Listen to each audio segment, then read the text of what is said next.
नमस्कार, मी अनिल उपाध्ये. शिवसिद्ध बातमीपत्रात आपलं स्वागत आहे. पाहूया आजची बातमी.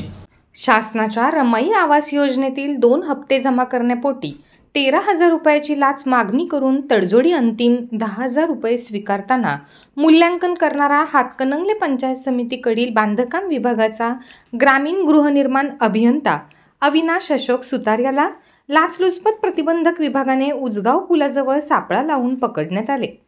त्याच्यावर गांधीनगर पोलीस ठाण्यात गुन्हा दाखल करण्यात आला आहे. याबाबत अधिक माहिती अशी की करवीर तालुक्यातील हसूर दुमाला इथल्या अविनाश अशोक सुतार हा हातकणंगले पंचायत समितीकडील जिल्हा परिषद बांधकाम विभागाकडे ग्रामीण गृहनिर्माण अभियंता म्हणून काम करतो. तो घरकुल योजनेचे मूल्यांकन करण्याचे काम करतो.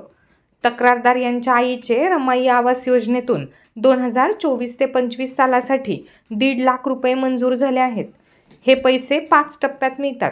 लाभार्थींच्या खात्यावर 3 टप्प्याचे 1 लाख रुपये जमा झाले आहेत. उर्वरित 2 टप्प्याची रक्कम कधी जमा होणार हे विचारण्यासाठी तक्रारदार हातकणंगले पंचायत समितीत गेले होते. त्यांनी या कामासाठी गृहनिर्माण अभियंता अविनाश सुतार याची भेट घेऊन उर्वरित 2 हप्ते कधी मिळणार असे विचारले. यावेळी सुतार यांनी 13,000 रुपयाची मागणी करून 10,000 रुपयांवर तडजोड केली. याबाबत तक्रारदार यांनी कोल्हापुरातील लाचलुचपत प्रतिबंधक विभागाकडे तक्रार दाखल केली होती.